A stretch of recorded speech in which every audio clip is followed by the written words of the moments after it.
suffered, and then went to a 12-step program and become actually a very substantial guy and help other people. And then he was like kind of a successful crypto guy, and he lost money. He's got the story like every one of us. So I told him like, so what's the main thing about drug addicts? And he told me like, main things of drug addicts is humility and realization that you can't help yourself. That's why they have all these programs.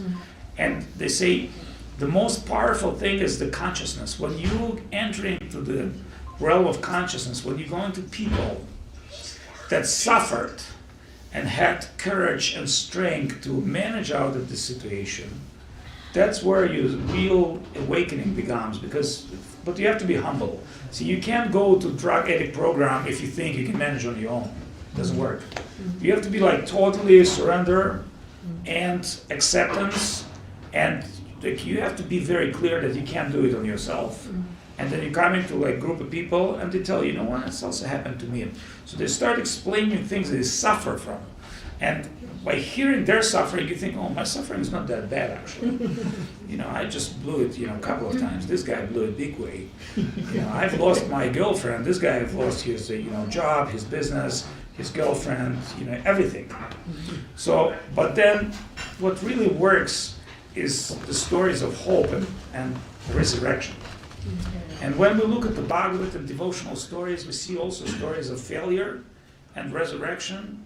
And like we spoke with Sudhir, the most powerful thing is the Krishna consciousness, because we're not just talking about some mundane things. Even the mundane stories are amazing. Like sometimes I'm listening to some mundane stories, I share something with Sudhir, they're amazing about people, how they survive, how they run from Gulag, how they live in like inconceivable conditions. But when you hear the stories of spiritual resurrections from the Bhagavad or Chaitanya Charitamrita, it's become a different story, because that power of consciousness just takes you to a completely different level. And when not only you hear the stories, because the stories are medicinal, but when you get a gist of these stories, like, we spoke with Sudarshan that a lot of those people, they're Mayavadis, devotees. I said, well, like, meeting a lot of ISKCON devotees, I said, you're not really devoted. He said, well, I'm not devoted. I said, no, you're like a Buddhist. Why? I said, because you think like shnik, shnik, shnik, shnik, shnik, shnik, shnik, shnik, shnik, shnik, shnik, shnik. Your shnik, shnik is like pray to Krishna. Like, where's your love to the name of Krishna? Where's your connection? Like, you're like Buddhist, because that's what Buddhists do. They spill the things and they shnik, shnik, shnik, because they think the quantity. I said, that's not what Krishna consciousness is all about. Or like kirtan, you're not doing kirtan, you're doing music. I said, you're trying to make a music. We have a good singer, it's not our mod, but we know, it's not about, performing. And it's not even about expressing yourself, how great you are. It's about your prayer. Like, have you ever prayed, dude? Like, have you ever read any good book about prayer that is about sincerity? Or it's basically your connection with God. So it's just like, you think you can excite God with your musical skills? He's one of the best musicians. Pretty good. Yeah, he's like probably better like Radharani and a few others. He can compete with them, but what I'm saying is like he's pretty good. Like so and that what comes is association, and that's why I'm here. Because I was like really bored, giving every day a lecture, I'm writing little books, I'm hanging out with a couple of devotees in Madhupuri. But when I come to America, to me it's like a boring place. Or I would do morning arati, then would next eat, or I'll give a lecture, all right, what do I do next? Because, my productive life, I've spent like 30 years in a row. There was maybe 15, 20 years when I stayed 3-4 days on one place. And I would constantly go see some devotees, and it was amazing.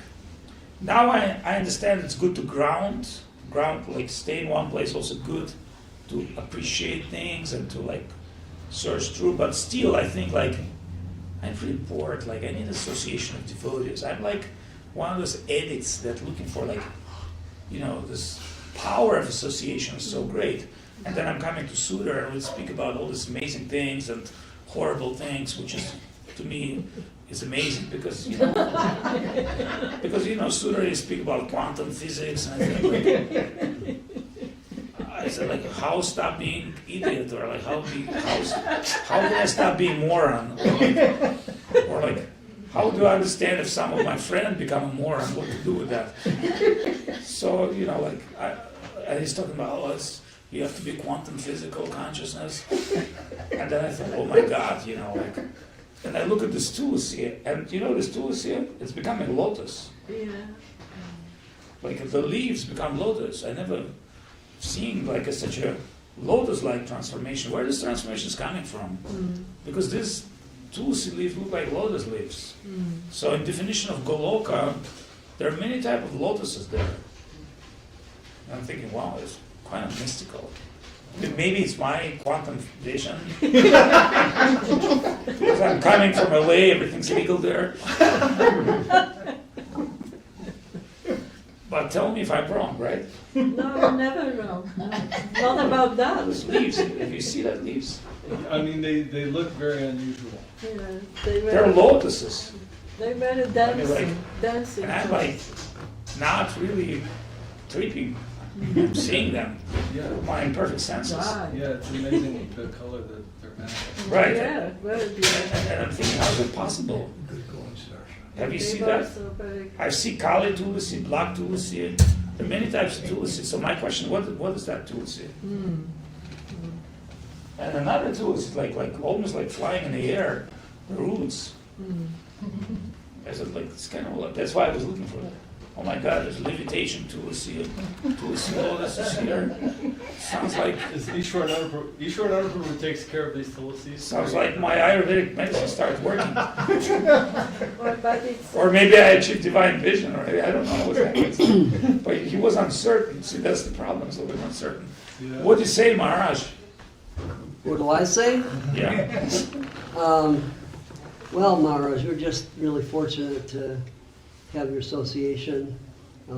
I can remember that when I meet Maharaj again, I always remember Srila Gurudev, being with Srila Gurudev and Srila Maharaj, and sharing our devotional feelings, and just being around Srila Gurudev was just such an opportunity to just grow spiritually. And when you grow together with someone spiritually in relation to your guru, then your connection is unbreakable. It's always there, regardless of the external circumstances or position or anything like that. The depth of our the depth of the potential for our relationships in Krishna consciousness is practically unlimited. And it's just amazing because, in the material world, we're always bounded by the limitations of our own desire and the limitations of the structure of the material form we're in. But in Krishna consciousness, there's no limitation. We still have material bodies, we still have material minds that function in certain ways.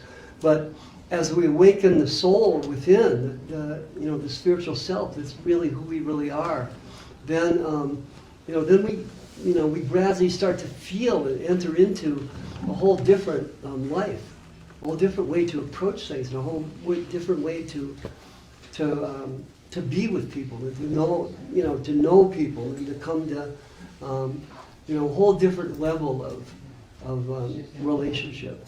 So whenever Maharaj comes, I always think of Srila Gurudev and be here with him and Maharaj. But when I look at you in saffron dress, I don't see man in saffron dress. I see this young guy with a long hair. First time I met him with the short pants with pockets. Oh, yes, right. We met. Intellectual guy who talks about some kind of Vedic knowledge and Vishwanath Chakravarti. I was what? and years after, when we were, it was in Paharganj in Delhi, I think. I was in different places when I met you. Yeah. I always look who is this guy who's academic, and when I see Sudarshan, a very kind of slim boy that play amazingly mridanga, I thought, who the hell these people are? and yeah, it's amazing that within our mindset, we can be completely different people. Just like, maybe your sound and your mindset is a different person. Or the consciousness has amazing things. So in Krishna consciousness, Gopa Shamarup, remember Mahaprabhu was seen by Ramananda Roy in a particular way, which is like, I was impressed actually. I'm hanging out with you guys in Pyramid House in LA, like Nishananda, Shakti, and I'm preaching to them. And they don't You're still know. there? Yeah. Oh, wow. And they don't know shit about shit, man. Yeah. That's a problem. But they're getting it. Yeah. They're getting it. They're like, and they know you, they know Goswami. They're very favorable. But when I tell them about Mahaprabhu, they're looking to me like eyes like this. They don't make a difference between Mahaprabhu Avatar, Mahaprabhu Swayam Bhagavan. Like, recently there were like, a bunch of like Russian guys want to make a movie about Mahaprabhu, and they make amazing trailer, the filmmakers. They use AI, they brought artists from India, and they did amazing trailer about Mahaprabhu. Mm-hmm. So suddenly, like, Nishimananda sent me a trailer. I said, oh, look at what this Russian guy is doing. I said, okay. And I asked some of my friends, I said, you know those guys? They said, of course we know them. They're ISKCON guys, filmmakers, etc. But they're, they're pro. And they really made a good job. I look at their trailer, and they're doing like from point of Maharaja Prataparudra, which is a great idea. Mm-hmm. But then, they want to talk to me about certain things, and I told them, like, guys, what you did is amazing, but what really works in Hollywood is a script. Because, if you have amazing CGI, amazing modeling, amazing cinematography, but your script sucks, like, it's not going to work, especially when talking about how to show Mahaprabhu. And they're like, oh, we are working on a script. I said, like, do you have a script doctor, or do you have professional Hollywood people who can overview? I said, I can introduce you with Nishimananda. He's been in the film industry for decades, and he can help you with the script. And then it gets me to myself, how would I do it myself? Because that's my challenge as well, So I start putting a script in my brain. And like, how you show Mahaprabhu from a different perspective. Like, can you show, and I told them, like, so when we started speaking with them, I said, hey, would you like to make that movie like Bertolucci, Little Buddha, or you want to make like the Guardians of Universe, special effects? And they're like, because one way is to show like Bertolucci, and one way is to show with where Mahaprabhu revealed his different universal forms and things. And I told him, actually I would combine this.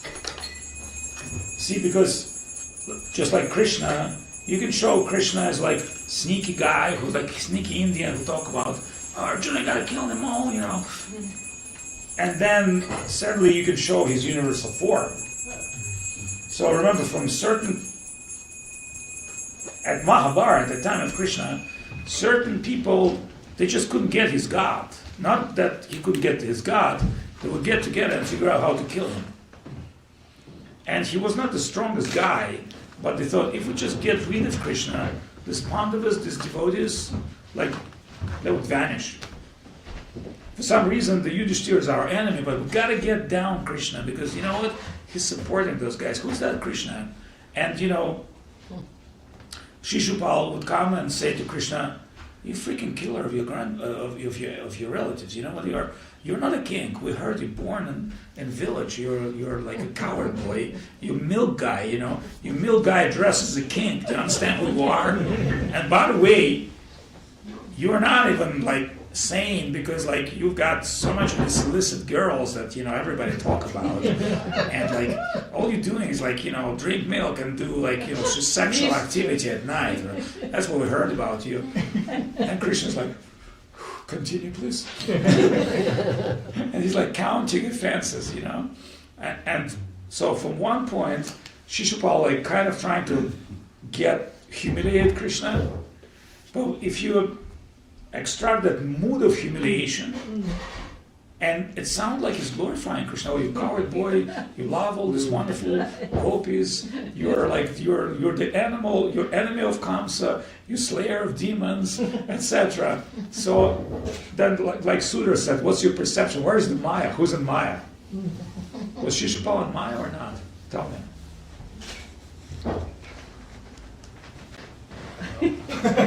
Well, remember, he was a demon, and he's like chastising Krishna, but at the same time, he's fully observing Krishna and trying to convince everybody. In one sense, we can say he's, Jaya and Vijaya. So in one sense, he's playing a role. Yeah, but from another point, remember, he's so much obsessed about Krishna, isn't fully in Krishna consciousness. Yes. But the little negative vibe. Well, remember, there are like Rupa Goswamis telling you your mood, like for instance, what says in Chaitanya Charitamrita, Krishna say, I really can't stand those sages. When those sages, these guys with like big heads, with big like beards, and Krishna say, I can't stand those guys. Why? Because they're horrible. They're like their prayers. Like no rasa, no fun. They're just asking, forgive me or give me some knowledge. Forgive me this. But the gopis, they chastise me. They hate me. Oh, Krishna, he missed romantic meeting. We're gonna cage this guy. So Krishna say, when gopis chastising me, I feel some presence of love. When all these religious guys with the beard, whatever they do, they're horrible. I know who they are. They're just a bunch of horrible people, and they all believe in me. But they believe in some kind of a god, abstract figure. When the gopis, they're very direct with Krishna, and the demons that meditate on Krishna. That's why Krishna consciousness. So my question to Sudar, and I want to hear from him, like negative Krishna consciousness, positive Krishna consciousness, quantum Krishna consciousness. How would you understand that? Depends who here. Anyway, I can try to these are higher topics, but it said that consciousness of Krishna through any means is better than not consciousness of Krishna.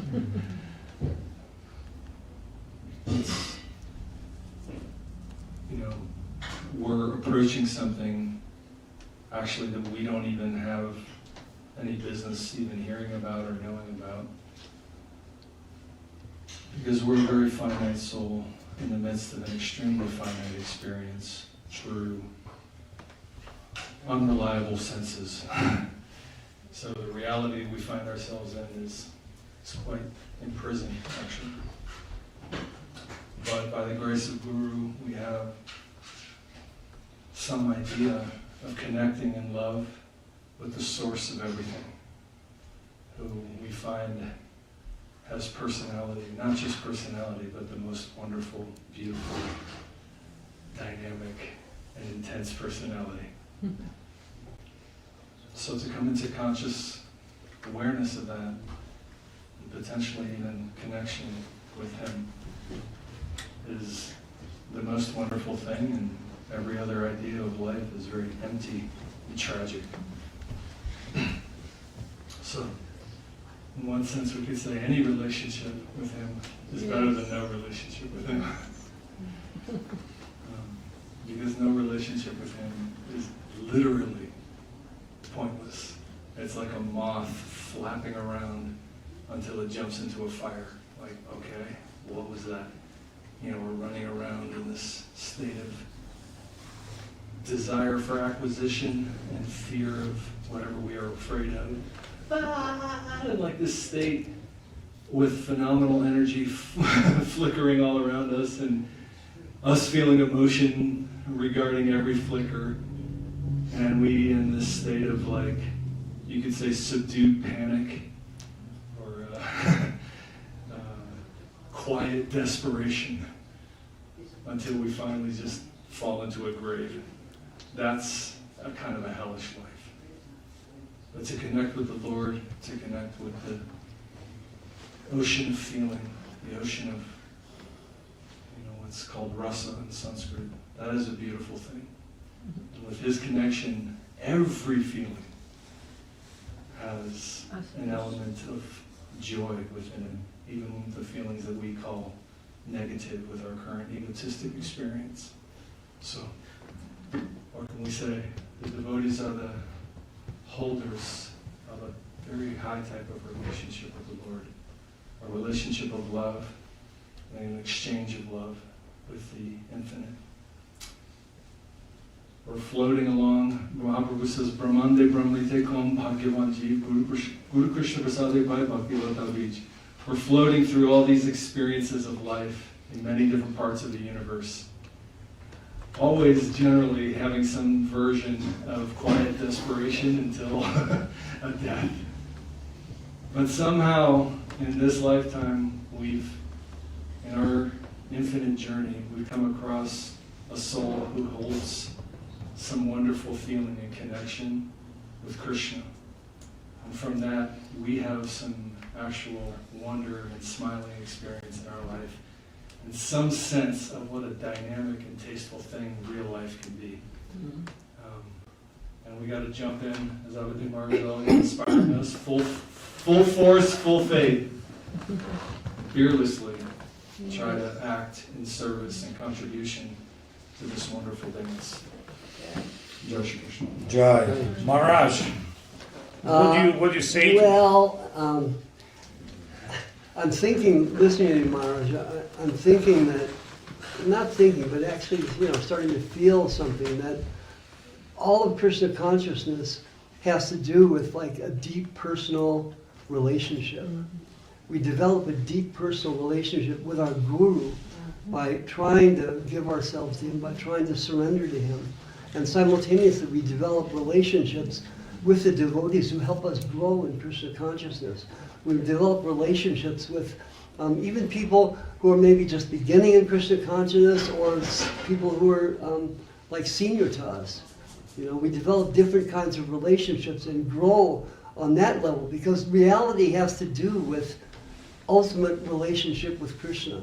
The ultimate principle of love is our relationship with God, with Krishna. So all of our progress in Krishna consciousness has to do with our developing relationships based on working together to surrender to our gurus and to the line of our teachers. And by working together, by trying to follow and surrender and joining together in service, we can all really grow and develop together. So the whole thing has to do with living exchange, heart-to-heart exchange with everybody. We all have that. We all have that potential, and that's the realism. That's the depth of our. That's the real depth of our existence. Has to do with heart-to-heart, heartfelt relationships from one devotee to another. So. See, like you would say, Mahaprabhu, when he comes to Navadvip, there's a bunch of people who can't understand who he is. Some people complain about him, especially when Mahaprabhu comes to Ganga. Like sometimes he fight with Murari Gupta and start throwing like mud and scream and go to the girls and tell them like, hey, give me all your offerings, otherwise you're gonna get ugly husbands. And the girls are like, he's a Brahman. Or he goes take away rice from Brahmanas who offer to Vishnu, and like, why are you taking our rice? Like, you offer to Vishnu, so I'm coming to take it. Come on, man, you're talking really nasty. You're also Brahmana, Brahmanya Deva, and man, come on. So all of this going on in this Leela pastimes, even his own father and mother can't understand who Mahaprabhu is. So, I had a very challenge. I write little books, but I thought, what if I just write a book called Sri Krishna Chaitanya Mahaprabhu, where I take Chaitanya Bhagavad, Chaitanya Mangala, Chaitanya Charitamrita, Chaitanya Charita, Harinam Chintamani, Gauraganandisha Deepika, Parishada. If I take all these books and put in one, then it's going to be like kind of little book about Mahaprabhu, but within one, because there are many books. I thought it's interesting, but I'll try. I'm not Vrindavan Das Thakur, I'm not Krishna Das Kaviraj, but what I can do is I can, take some ideas.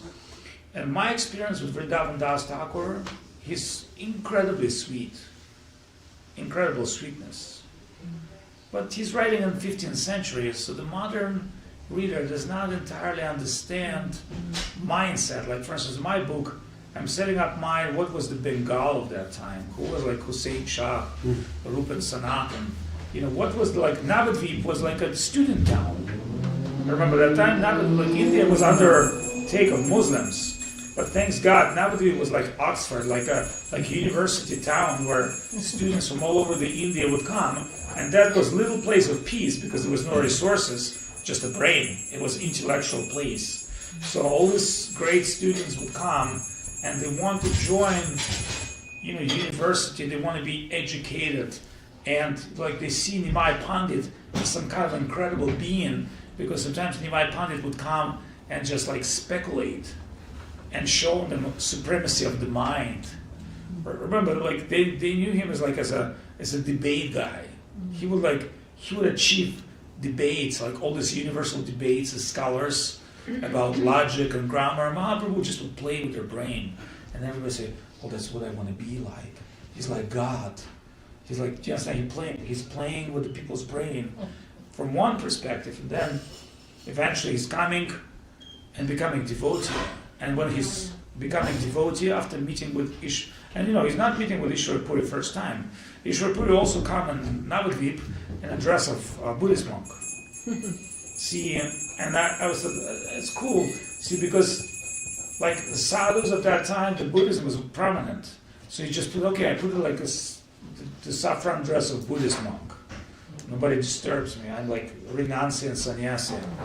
But when Ishwar Puri sit on the bank of Ganga, maybe Mukunda and other people say, "Who is this Buddhist monk? Why is he sitting back to us, but he's listening?" Because they do Harikatha. And they say, "We don't have a feeling this is Buddhist monk. I think it's just cheating everybody." What do you mean? It doesn't look like Buddhist monk, it looks like devotee. Oh, he dressed like Buddhist monk, he shaved head. Jaya Mahaprabhu.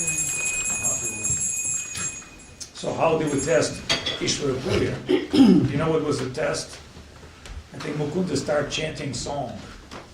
And Ishwara Puri feigned for 6 hours in the trance. He started singing Krishna song, and there's a Buddhist monk, suddenly tears coming from his mind, and he's and they brought Ishwara Puri to Mahaprabhu home. And they're talking with Mahaprabhu and Ishwara Puri talk about grammar. And then Mahaprabhu tells Ishwara Puri, "Your book is amazing. It's actually, what's the name? Not Krishna Karnamrita, Govinda Karnamrita or something like this. Ishwara Puri's book. I don't think it's available. But he say, you've got some problem with the grammar." Mahaprabhu said, because he's excellent. And Ishwara Puri showed him his book. He said, "You are my Pandit, you're a scholar. Can you edit my Sanskrit?" And Mahaprabhu said, Okay, but I think here is a mistake. I don't remember exactly the form. But Ishwara Puri said, "No, it's not a mistake." He started explaining the Bhakti Kavi, devotional poetry. And Mahaprabhu is God himself. He said, "No, you're right. I was wrong. You're right." That's how sweet exchange. And then eventually, second time Mahaprabhu meet him in Gaya when he comes to so-called do the rituals. And it's actually an interesting place, it hits my mind. It is near Varanasi. It's where the place where Buddha got enlightenment. But think of this, Mahaprabhu is Buddha as well. He's Krishna Buddha. And what happens is his enlightenment becomes devotion. Not just Mayavad enlightenment, devotional enlightenment. So he's going there, for some reason, God picked up his places. He was seated, and the Brahmanas showing in Vishnupad, there's this whole story with this temple of Gaya where the Vishnu puts his pot. It's also there's a lot of secret knowledge there. And Mahaprabhu worshiping this Vishnupad, and Brahmanas tell him the whole glories of worshiping the Lord of Vishnu, and they feel so auspicious, because Vishnu is basically there, and Mahaprabhu is Vishnu as well. And then he's coming out of the temple and he sees Ishwara Puri, and he's discovered Ishwara Puri dancing in madness. Just alone. Can you dance alone? How much you have to do? Ishwara Puri is like this. And Ishwara Puri dancing in his madness because something comes, that's what you said, the divine inspiration. Then Mahaprabhu come and they embrace each other, cry and fell in tears. And Ishwara Puri is like telling oh, you're back. And Mahaprabhu tell him give me diksha, give me initiate me. If you don't initiate me, I die.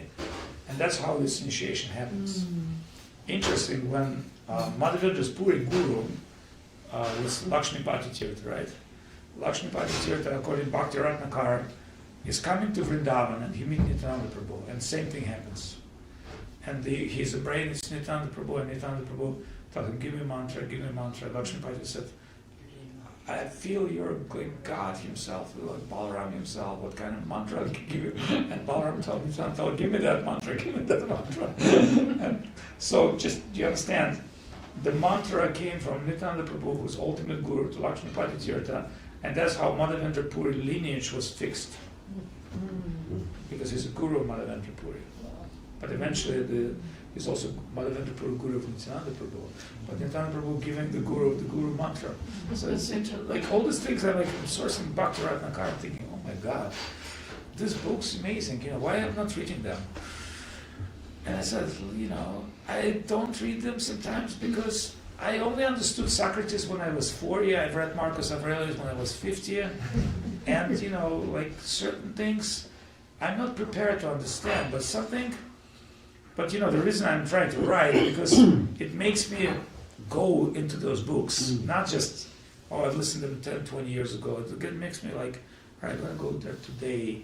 I want to hear. So Maharaja, just imagine, Mahaprabhu in Navadvip, he's ultimately God.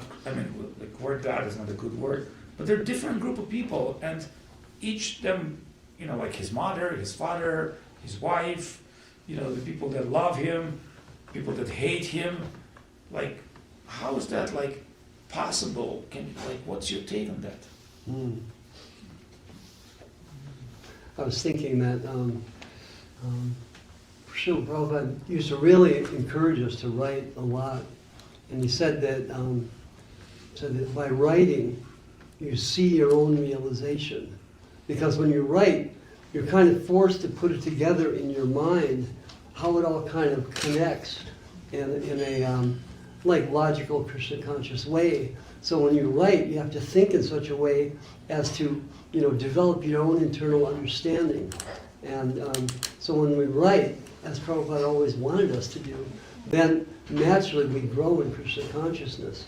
That's why I think so much of Prabhupada encouraged us to write for Back to Godhead, to always write our feelings and our realizations. And I think it's a really important aspect of our growing and developing in Krishna consciousness, that we can, by writing, we can have an exchange between our inner self and our outer self, something like that. And so to practice and to try to do that in a regular way is really important and really good. I write sometimes, but I should write more. To make that a daily function. I had that at one time. I was trying to write every day. But, I write with GPT chat. I tell the GPT chat, and I write a book a day. But not this one. But so recently I wrote a book. I went to China and I said Chinese are messed up, but you can't just really preach Vaishnavism or Hinduism because the government of China not really appreciate India. So I wrote a book called Dharma Gita, which is, I said that book was found in between China and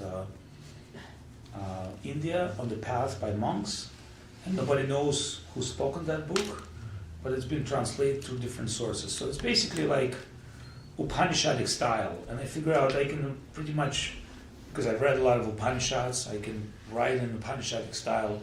The master answered to the question, and there's disciple guru conversations, but it's all in a very Upanishadic style, Gita style as well. It's not that difficult, and with GPT chat I can do it quick. So, so I can like, because I've been preaching for such a long time, to me it's like, to put Siddhanta in a Padishadic style is not that difficult. But what I like about that, because with GPT, I don't like to write to type, because my style is like, I always need Ganesh. When I used to write things, I always had in my secretary, like, and I speak it like, I speak it and I read it, and I fix it. So it's not basically GPT, but what it does, my secretary work for me and structure. And you're right, so we need to express ourselves and we need to process things from different angles. Like what I really interesting with Sudhir about his realizations, because it's quite interesting, because in one of my book called Vedic Worldview, I had to explain people from like a gaming experience, like we live in a virtual world and you have a goggles on. Like, do you understand? Like whatever you see, like these things as goggles, take some mushrooms or LSD, you understand it's more clear.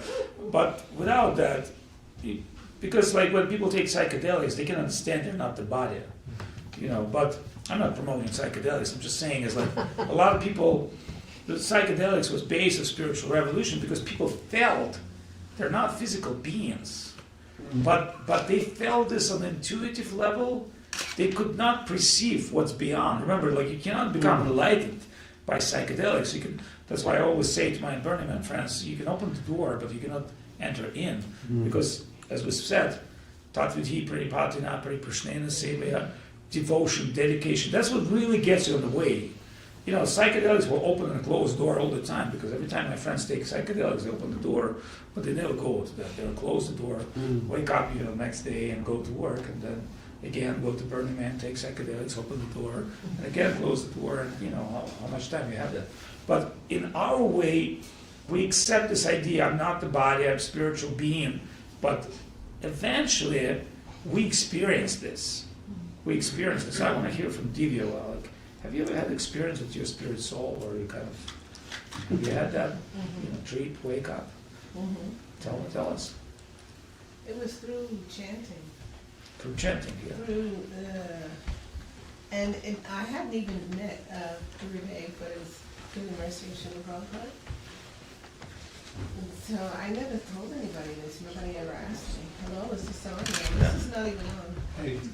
Well, remember that's a special filming Yeah, with because non-working they microphones. say you shouldn't say your things, So, Yeah, I want to hear from you. How did you feel that you're not?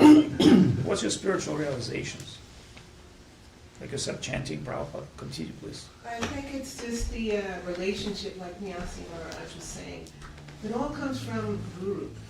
It's all Guru is giving you everything. If you can please Guru, then that's a wonderful thing. But if you can't please Guru, then Krishna can't save you.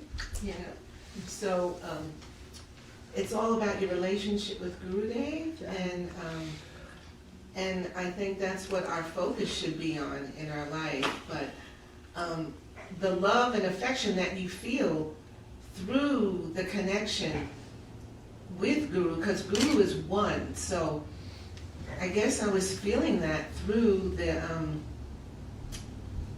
disciples of Srila Prabhupada, and I was just really enlivened through service, as you mentioned. Also, everything comes through the connection through service.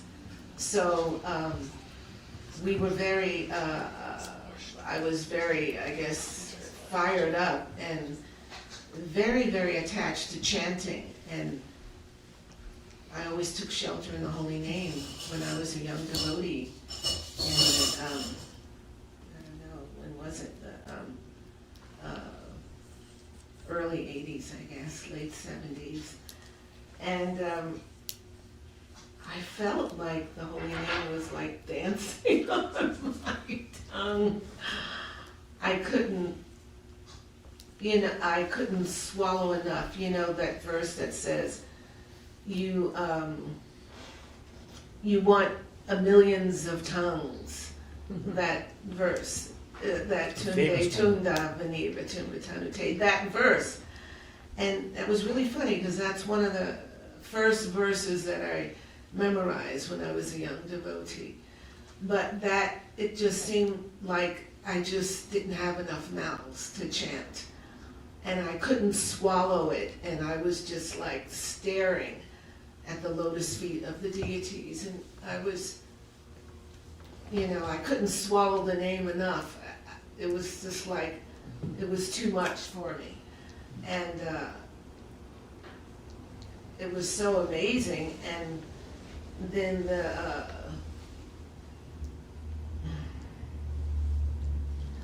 it was like some visual thing happened.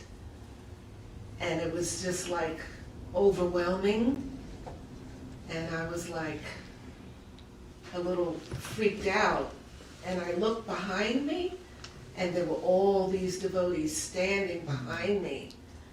And they were all chanting, and I felt like I was leading this party. I felt like that.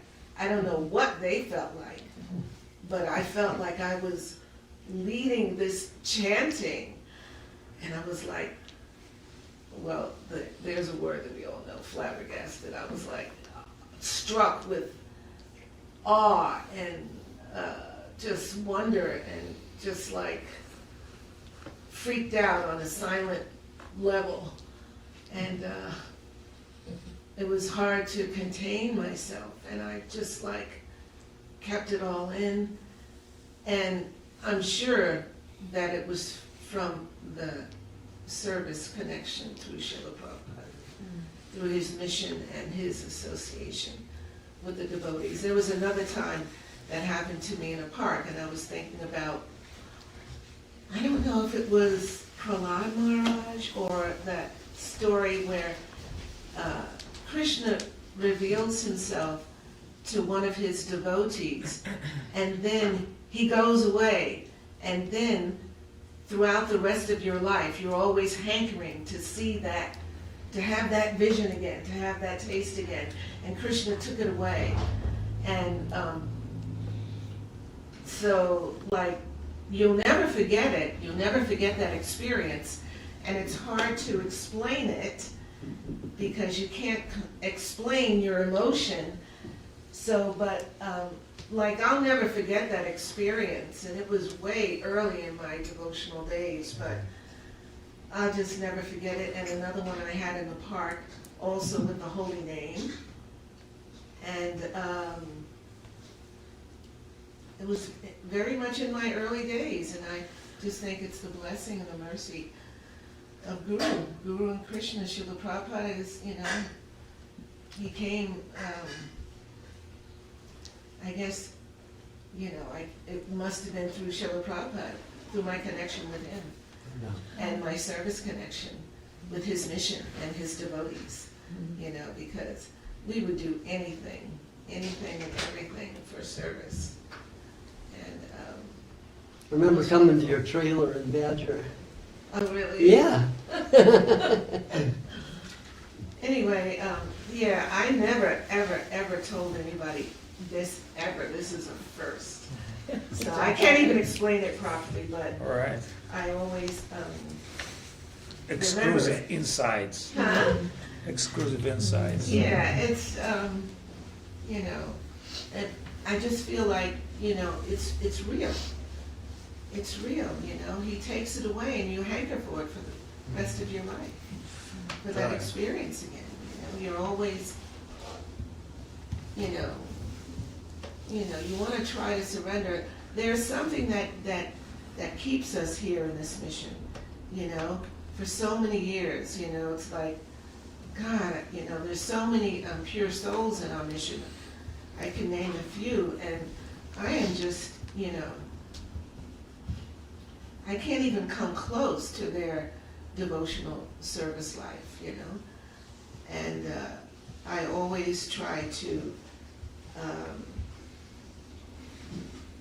follow their example, hanker for their association, try to follow in their footsteps, try to do some service for them, try to, serve them some way, but always give honor to the devotees. We don't know who's who in this life, and that's why Gurudev says we should give honor to everyone. You know, we get mad at devotees, we get mad at our God sisters, but we don't know who anyone is. We don't even know who we are, you know, and so we should always be careful. Like Madhusudan Maharaj says, we should walk on our heads, you know, and always bow down to everyone. And there was one devotee today, and she wrote me, I said, I hope I can be like you in my next life. And she mentioned to me, she says, we have so many beautiful communities of devotees. So many beautiful communities of devotees. And it's true. We do. We have so many beautiful communities of devotees. And I just want to be able to appreciate each and every community and appreciate the devotees and really try to dive deep to work on myself. So anyway, I don't know what more I could say, but Krishna consciousness is real, and it's, you know, our practicing life is very wonderful. Srila gave a beautiful class today on enthusiasm. What's the word? Utsaha. And it was very wonderful, and it was very enlightening. So if anyone gets a chance, they should listen to it on YouTube or on the Sri Chaitanya Saraswat Mission YouTube. It was a very nice class. She gives very good classes in the morning. It's so nice to hear, to wake up to hearing the Chaitanya Charitamrita. And I don't make it here, but, you know, but I try to listen. So it's very important to try to hear the scriptures from everybody, from, you know, people who are trying to diligently practice, like Srila did. She's like diligently trying to practice every day. She's very steady in her service, you know, and she takes care of all these tulsis. I said, it's through your love and dedication that these tulsis are like the way they are. Oh, she like You know, she teaches everybody else how to take care of them, like Ishwarananda, and, you know. It's amazing. Yeah, they are amazing. They're over, some of them are over decades old. Well, So. this one This is, one here That one is there, like yeah. 20-some years right behind you. Yeah, I got it. I mean, I was impressed. right. We're all impressed with them. She And started so, taking care of Tulsi in the 70s, in the mid-70s. what? In Chicago, yeah. She started taking care of Oh, yeah. Tulsi almost full-time in Yeah, Chicago, yeah, mid-70s. So I just want to say one thing. We all have our pitfalls, and we all have our inadequacies, and you know. But let's just try to overlook our faults, the faults of others, because they're going to be there because we have these bodies. So Guru Maharaj says to err is human, you know.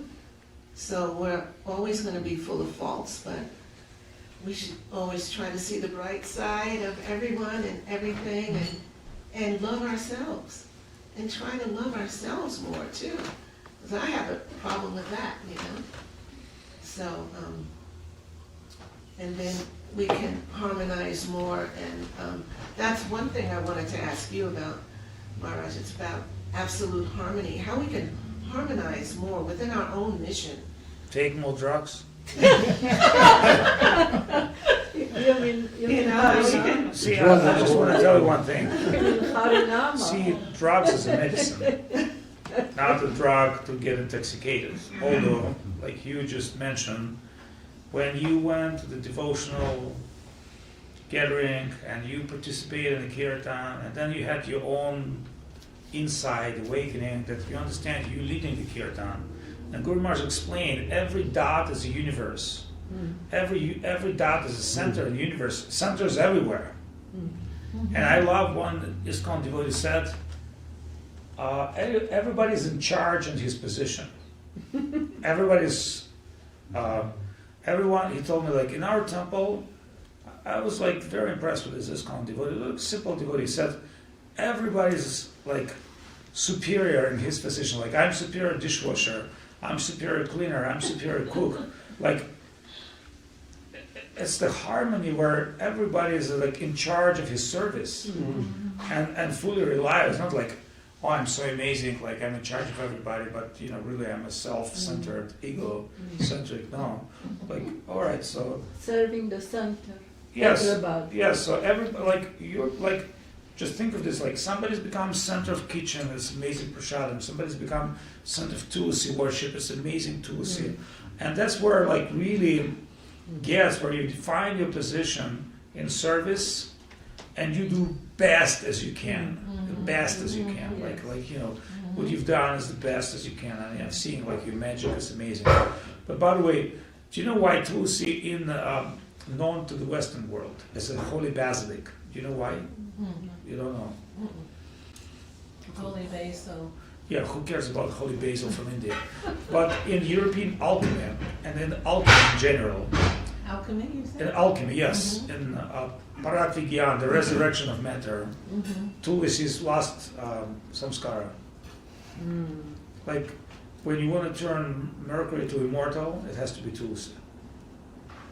That's what, and that's why the European alchemists that have studied things from India, they said, oh, holy basilic. They defined this as a, so Tulsi has an amazing thing, it's a resurrectional property. But in our world, because we're dealing spiritual alchemy of Rupa Goswami, we're talking about is transformation of our soul to level of love.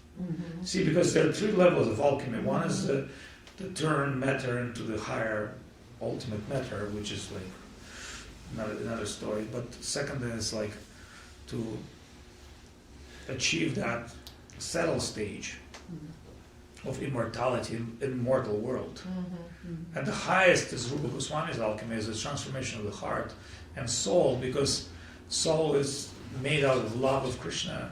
And by doing this purification, samskara, because samskara is also purification. So what we're trying to do is we're trying to purify our soul, that we're qualified for love. Because we're not really qualified, it's just like, you know, we're not pure as need to be, like, because dealing with Krishna, you have to deal with pure substance.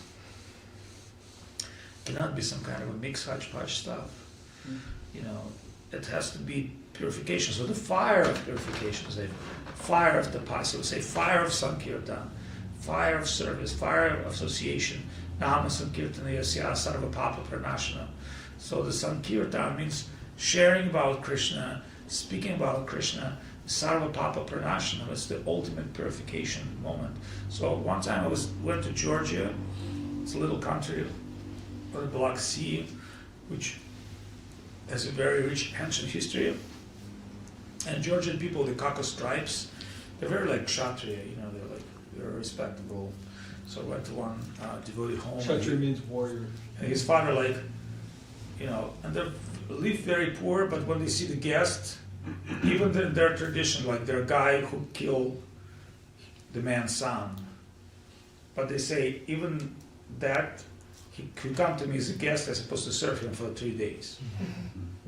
And then they serve him to this guy, and then they kill him after that. But the guest is like a god.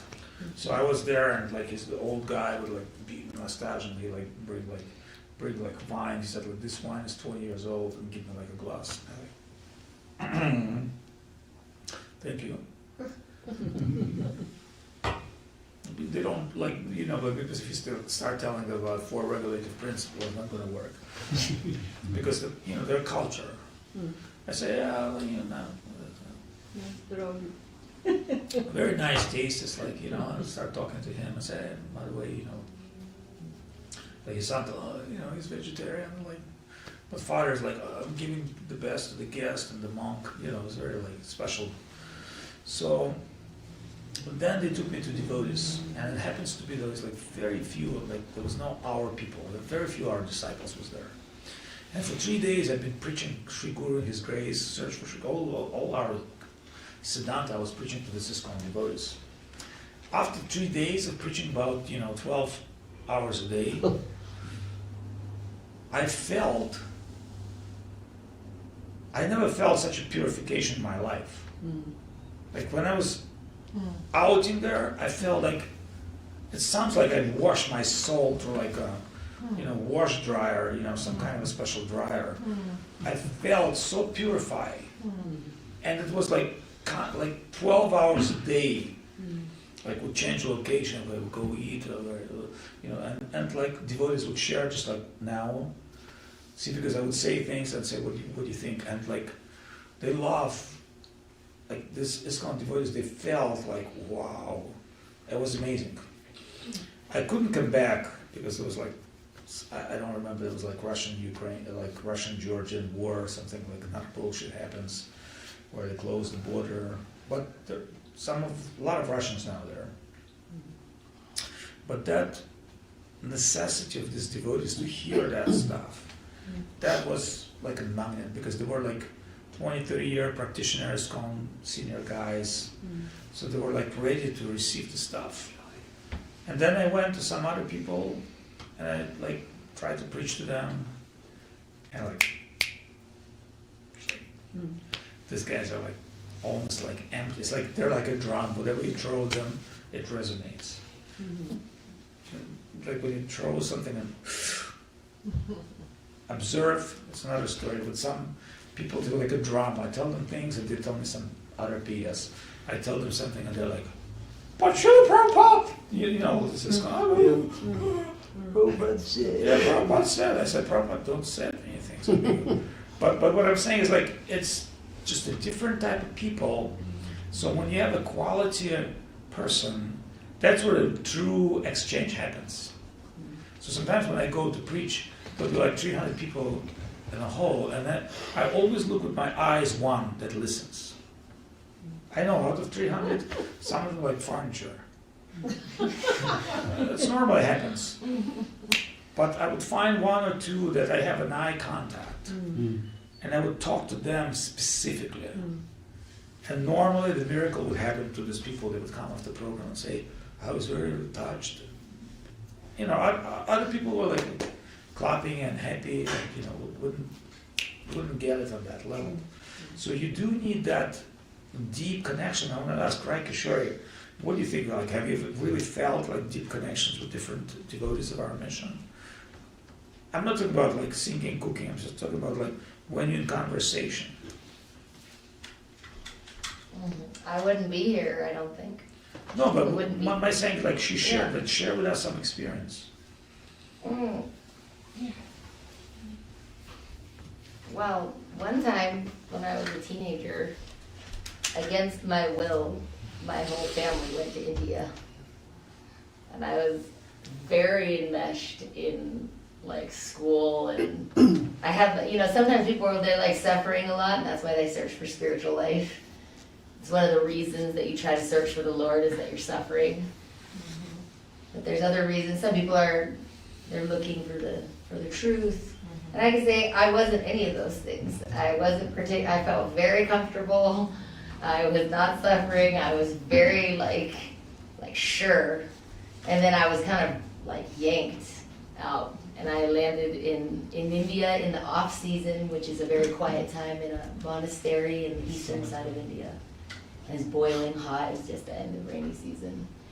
And super humid, like a humid that Salt Lake City will never have in its wildest dreams, where like you're not moving and the fan is blowing and still you're like pouring moisture off your face, and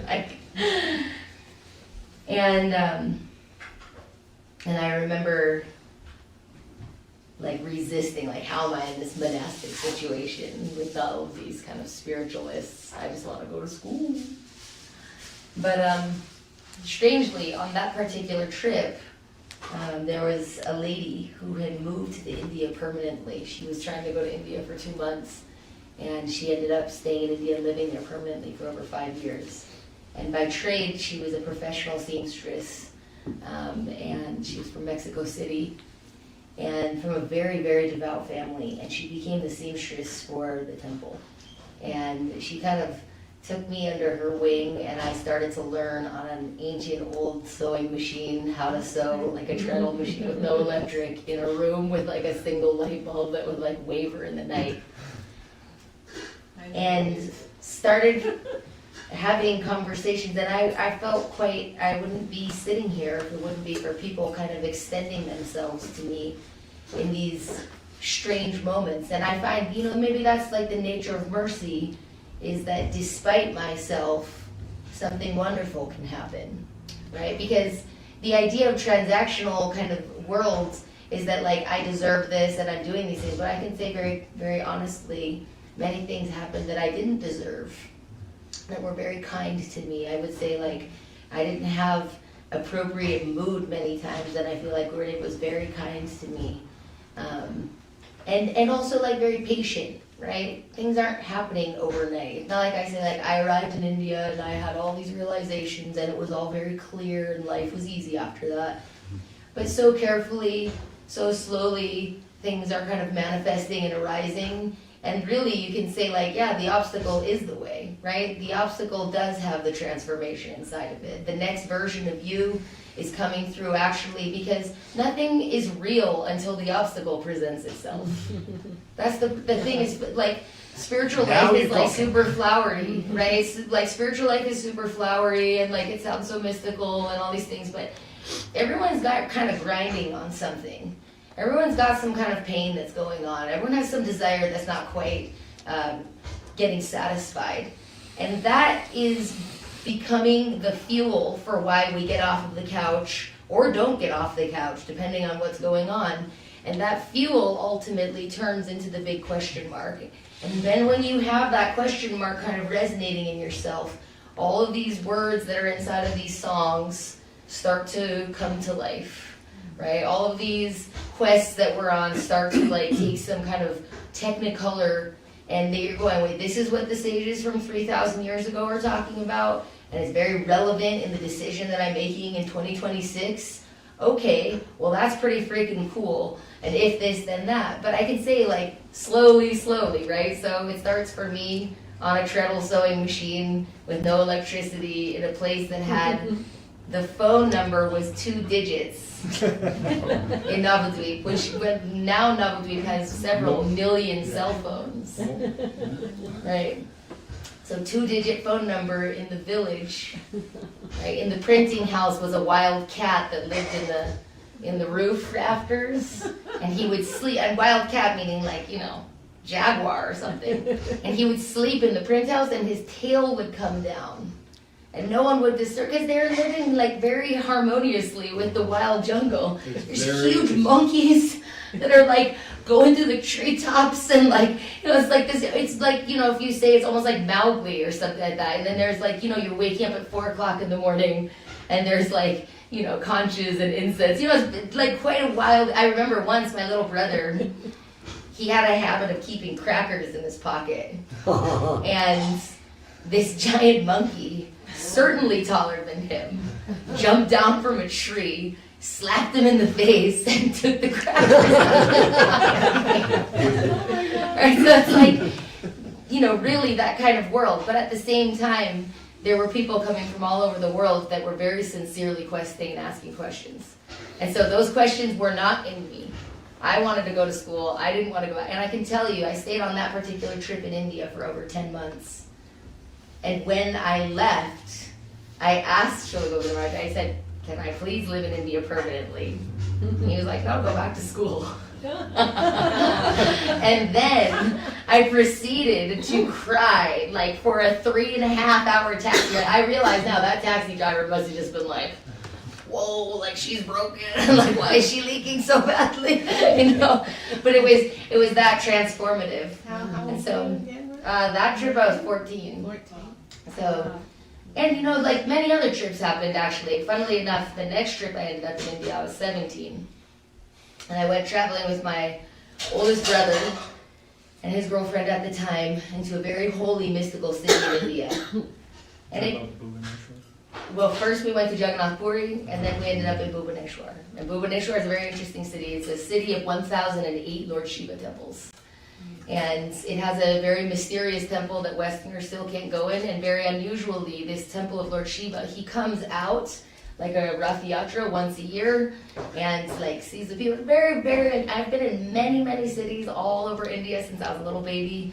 That city has an unusual feeling. Well, Bhubaneswar is an amazing place. Yeah. And so we walk through this whole city this day. I'm very young at the time. And then we end up in the train station. And then my brother, it was his first time in India. It's me many times being in India. And at that time, the train ticket, there's no apps, there's no cell phones. Like, this is another planet. And the ticket is just this little, almost translucent piece of paper. And we get there and we're like, oh, train 6:30 p.m. And then they go, oh, misprint. And my brother's just like, what? Like, what do you mean this? And they're like, oh no, train is like not 6:30 a.m. And we're like, what? Like there's a misprint, of like a 12-hour misprint, and we're like in a train station with no tickets. And so like he's crashing, and they're like, you can wait on a standby. And I'm like, what does a standby mean? Because traveling in India is like fairly tough by any standards, but standby to the southern tip of India, which is where they were going, is a 26-hour train ride where you sit actually like with the produce and the animals. It's not actually with like a sleeper bed. And so I'm sitting there at this train station, and then that train, which is standby, is now running late. So 7:30, 8:30, 9:30, 10:30, and finally I'm sitting there. It's like now it's almost midnight, and it takes me this long, right? Some people have very beautiful realizations, like I have slow realizations. I'm like, what am I doing? I'm not going to go to southern India. I'm in India to be at the temple. Very clear for me. And so finally at midnight, I tell my brother, like, hey, I'm actually not traveling with you guys to South India. And he's like, really fried. Like, what are you talking about? Like, why'd you have to make the decision at midnight? Which, fair enough. And so this was a quite strange thing, especially in this time period. I ended up traveling by myself all the way across India. I remember I crawled into this sleeper, like the top bunk, and I'm staring down. You know how like Indian families have this mystical ability to have like unlimited snacks. It's like Mary Poppins bags. Like every Indian family has like unlimited little things and packets that come out, and I'm just staring down like at this whole exotic world. Travel off the most busy train station in the world is the Howrah train station. Navigate through that. I'm only 17. Make my way across the Ganga. Go to Dandavat Park. Jaya. And go up to Gurudev's room.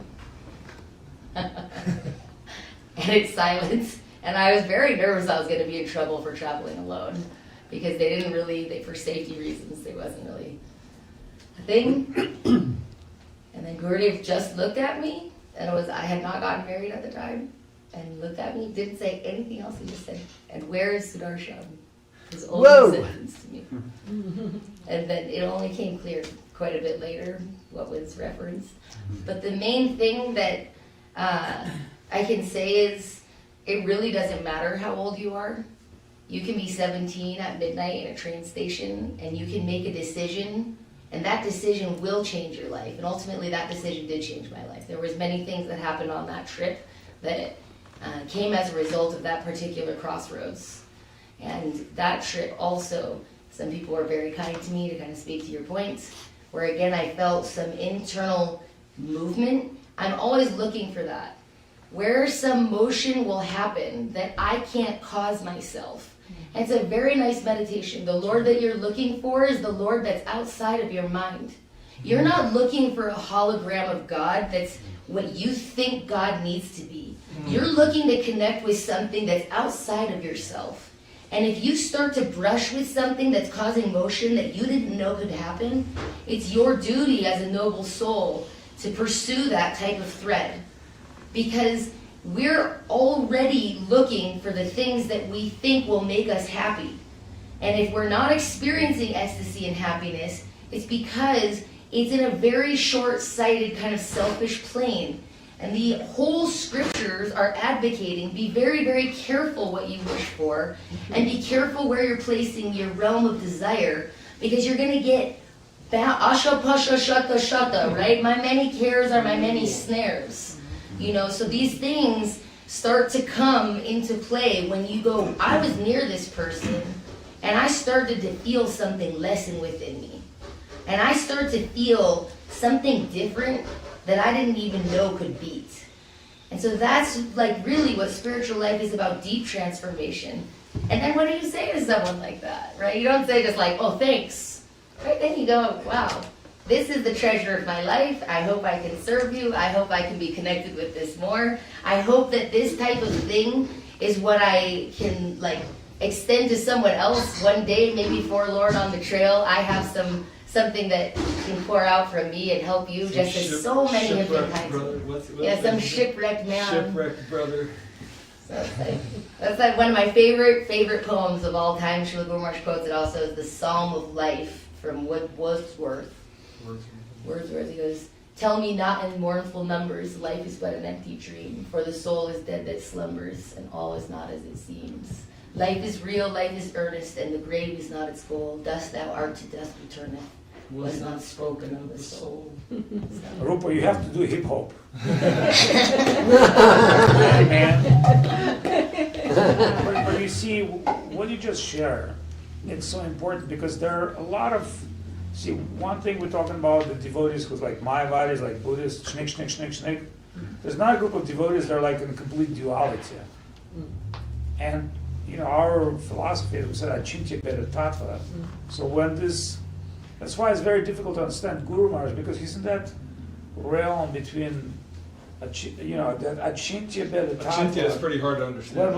When he tells tadiya padiya tadaham, he says, on one level, you're mine. On a higher level, I'm yours. But this tadaham, you and I connected, just like Radha Krishna Vikriti Hladin Shakti Asmat. Radha and Krishna is always an exchange of love, and sometimes it's Radha Krishna, sometimes Mahaprabhu. And Krishnadas first say it's very difficult to understand what comes first, Mahaprabhu or Radha and Krishna. And that's like 4th chapter of Chaitanya Charitamrita. Radha Krishna Vikriti Hladin Shakti Asmat. And this sloka, like, you know, Guru Maharaj could think of that sloka deep. Like, we sometimes get a glimpse of that, like what he said, what you said. You know, like I'm not a smart guy, like I'm getting a glimpse of things. Just like she said, I felt I'm living the kirtan. But, you know, like, it's just subjective things. Like what you and I thought, it's like, there's an objective world where we look at one thing and then we have to make a move on our own level, which is fine. But another thing is like, when you're in Krishna consciousness, you're always like in madness. Yes. Because that's like a madness, and Mahaprabhu actually showing that divine madness. And interestingly, you know, because when people say, oh, we all one, actually Radha and Krishna becoming Mahaprabhu one, but that one is defined something very deep. See, because they think, oh, Radha and Krishna joined together, it's become nothing, become zero. No, and our thing is like it's Mahaprabhu. And this is almost impossible to understand for mortals. Because this idea itself that Radha and Krishna can become Mahaprabhu, you know, like, yeah, people can get how Shiva and Shakti can become Linga and Yoni, more or less, you know, but Mahaprabhu mystery, it's very, very deep. So that's one of the problems, because people have this idea about God, which is very atheistic and materialistic. And this refined idea of Radha and Krishna becoming Mahaprabhu is a very refined spiritual concept, which is only understood by the great mercy. You can't really get it, you know, and it's and that's why many times when I meet with ISKCON people, I understand Prabhupada brought Krishna because Krishna is kind of a god. They try to worship Krishna, but I'm trying to explain to these people who don't worship Krishna. Krishna receive worship. Krishna receive devotion. But we don't have devotion. We worship Guru, who's giver of devotion. You know, Govardhan, who's giver of devotion. Mahaprabhu is giver of devotion. Radharani is giver of devotion. Tulsi Devi, she's giver of devotion. You understand? We're not really deal with Krishna, because you can't come with empty pockets with Krishna. Like, you have to bring something. So if you have devotion, Krishna will accept that. But really, we go to our Guru because he's a devotion giver. Remember, interesting way, when Mahaprabhu, Nityananda Prabhu make a streak, he's thinking, that's Shuna Shuna Nityananda, Shuna Haridas. One day Mahaprabhu said, okay, Nityananda Haridas, you go preach to everybody. Then, Haridas Thakur and Nityananda Prabhu is going. Nityananda Prabhu is very strong, very fit, and Haridas is a little older. And Nityananda said, oh, look at these two drunkards, like Jaya and Madai. They're really good guys for us to preach.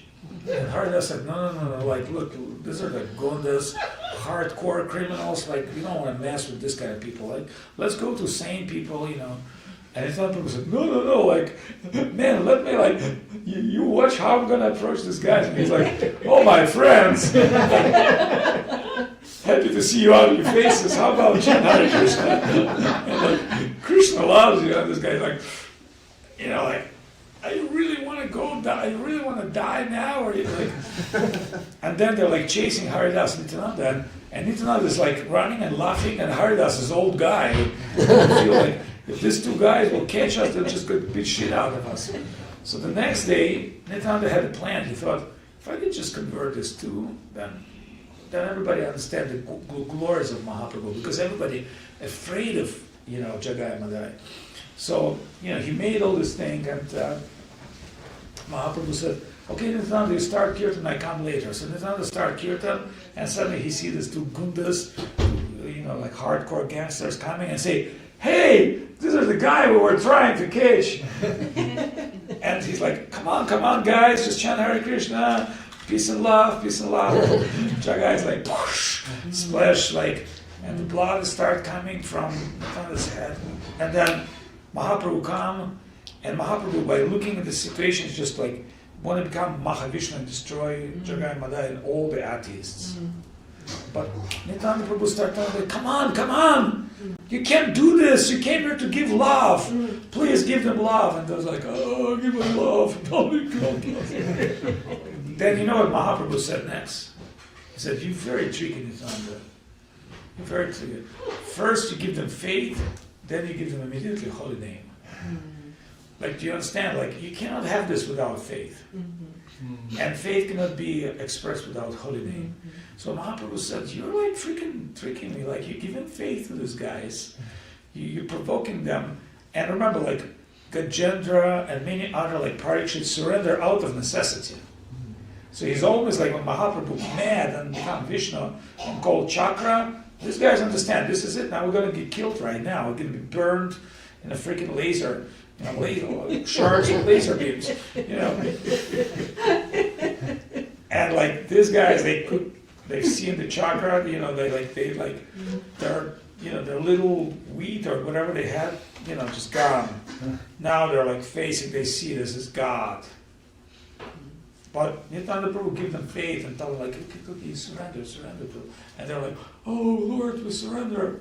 And Mahaprabhu said, like, Nityananda, you really tricked me. You're giving this guy's faith, and then you give him holy name. And Nityananda's like said, hey, look, you're coming here to save you. I'm just trying to remind you, you're not Ramachandra anymore. You're not Ramachandra. You're not Parashurama. It's not going to happen. You're not even Buddha, where you delude everybody. You're like Mahaprabhu. Your function is to give love and share this divine love with everyone. And then Mahaprabhu was like, because remember, Mahaprabhu is not easy for him to acquire this position. Like he's, entering from one lila, from one stage to another stage, and he had to deal with reality, which is like, as we know, it wasn't easy. And then in Mahaprabhu, with time, he met different kind of people. He met the prince, the Muslim prince. Like he met all kind of bad people. And for some reason, they react in a very amazing way with him. Remember, when he has to come back to Bengal to go to Vrindavan to that side, they told him, like, there's a bunch of, I think in Chaitanya Mandala, they said, there's a bunch of Muslim, like tribes, and so sometimes they're catching the pilgrims and they catch the traders and they kill them or plunder them and rob them. So the Maharaja Prabhupada people said, let me talk to the Muslim chief on another side of the river, because, they have to still, like, in the wartime, just like between Russia and Ukraine, they have to function. So this, kind coming to the Muslim guy, say, like, there's a monk Mahaprabhu there on the other side of the river. We want you to like let him peacefully pass through all this border traps. And this Muslim guy say, if he's really what you're describing, let me interview him. If that's what you describe. Because he said, like, he's not a spy, he's just a mendicant, he's a divine personality. And this Muslim guy said, you know, if you're not really bullshitting me, he's not a spy, he's not trying to sneak things, I want to see him. Then he said to Mahaprabhu, yeah, this chief, the Muslim chief wants to see you. So this Muslim chief put up like, you know, because they all used to be Hindu, he put up like white dress and he come to see Mahaprabhu, and he told his armed people like, you stay aside, I have to see him personally. And he fell at the Mahaprabhu's feet and started crying and said, oh Lord, forgive me, I become that Muslim, you know, we all were Hindus, well we accept. And Lord said, no, what can you do? Like, as you go, like, it's amazing what Mahaprabhu done. It's really amazing. I read some of his books. And when we read Maharaja Prataparudra backstory, I didn't tell you about the movie. So now, Narasimhananda said, I've got the book of Maharaja Prataparudra. I said, it's amazing. Yeah, read it and then give it to me. And I said to him, you know what? When you come to our Madhupuri, you give the lecture of Maharaja Prataparudra, and whatever you are not complete, I will complete. So he's coming and said, according to that book, Maharaja Prataparudra had a great father and grandfather. So in Mahaprabhu time, why Hussain Shah was really hate Orissa? Because Orissa was that liberal kind of free country, where you can believe, where you can trade, where you can study, educate, and the Bengal was under Muslims, where if you're not Muslim, you have to pay tax. So Hussain Shah was really hate Orissa because there were like a lot of ships going to China, a lot of trade. So Maharaj Prataparudra and his father made kind of a very auspicious estate in connection with South India that was very prosperous by the Lord of Jagannath, and you know there. And Maharaj Prataparudra morning routine, you know what his morning routine was? He would wake up very early in the morning, get on the horse and ride like an hour and fight. And then after that take shower, go to Jagannath Darshan. So that was like, he was a hardcore guy. And you know, he's like, his whole thing was about Dharma. But you know, he was like a very special person with very hardcore skills and, you know, very special time, and he was like always expecting some big trouble from Muslims. And the reasons they were so famous, they fight to death. You know, so he's kind of a tough guy, and at the same time, you know, he's meeting Mahaprabhu. So we're talking about all these things. It's amazing, and then how he was converted to devotee. How is this like and remember Mahaprabhu, when he entered in Puri Dham, he's no longer avatar, because he's both. Remember, in this Divi Yuga, and also that's maybe some other time about history, because I was talking about stolen history.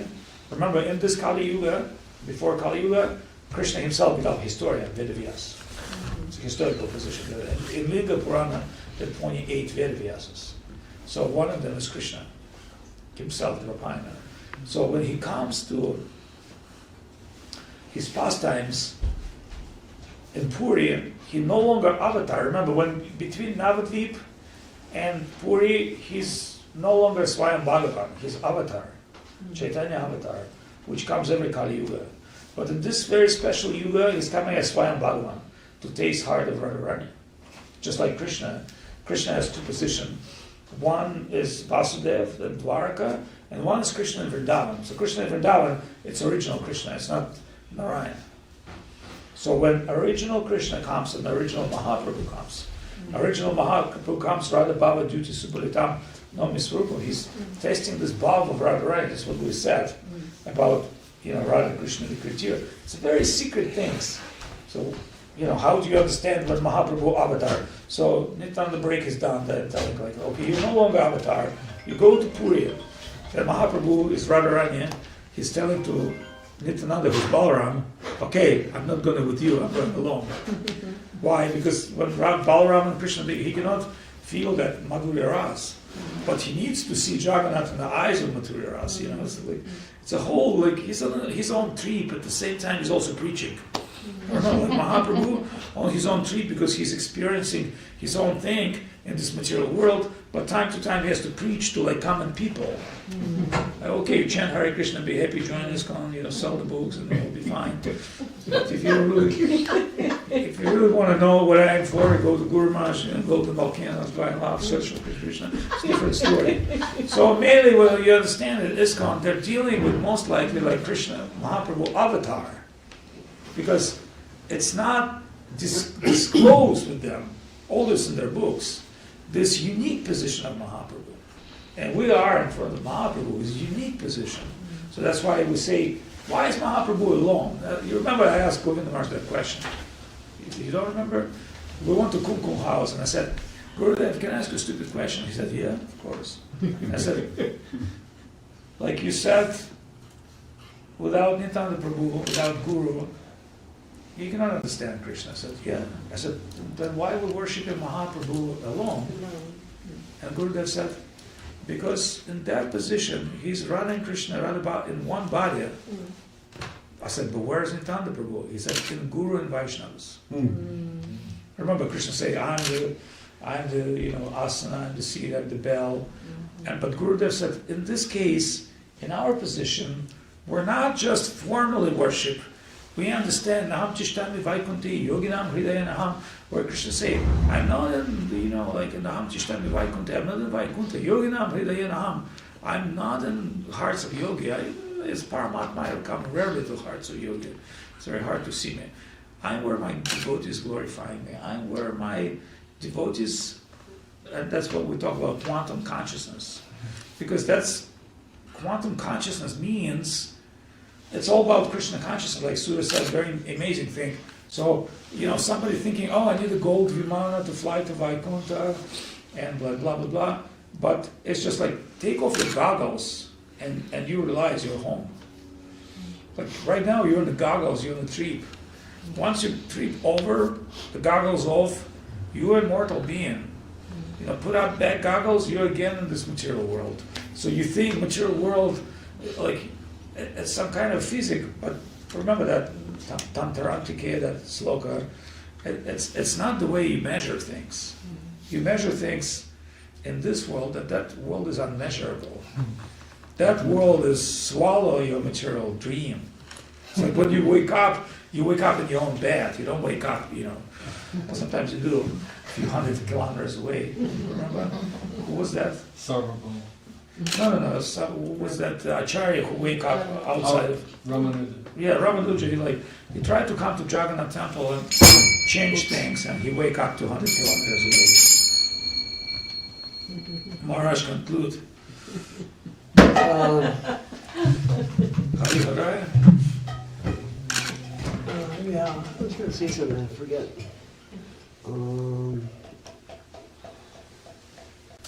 Sue, you want to chant? Are you right? Hari Hara, page 66. Hari Haraya Namo Krishna, Yadavaya Namo. Hari Haraya Namo Krishna, Yadavaya Namo.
Chaitanya Saraswat Maharaja Vrinda ki Jaya. Jaya. Bhakti Vigraha Nyasi Maharaj ki Jaya. Jaya. Shri Rupana Guru Varga ki Jaya. Jaya. Gauchand Mahaprabhu ki Jaya. Jaya. Shri Giriraj ji ki Jaya. Jaya. Jai Go Premanand. Haribo. Saraswat Maharaj ki Jai. Maharaj, the Georgians and the Tatars are different or the same? Different. Uh-huh. What's their location? The Relatively Tatars coming from Siberian part of Mongolia. Oh, really? From before that? No, the Georgians are old. They're actually, they're a country named Kalkida, and in the Greek mythology, the Hercules is traveled to Kalkida. Remember the bull and golden sheep skin? That's Kalkida, Georgia. It's across the I street. lost track of time. Very ancient. Until you like started moving around. Very like big on it. And then I saw. Maharaja, the Caucasus Mountains. Huh? The Caucasus Mountains. That's where Georgia is. Oh, right, okay. Dandavat, dear online devotees, thank you for tuning in. Oh, thanks. Yeah, that's so fun. Especially like It was like a So we go to the cave, make the Shiva temples and worship Shiva. yeah. early, like I draw it more carefully, but in the middle, I was like, There's more. Good. Have you guys been to No. This is Anna.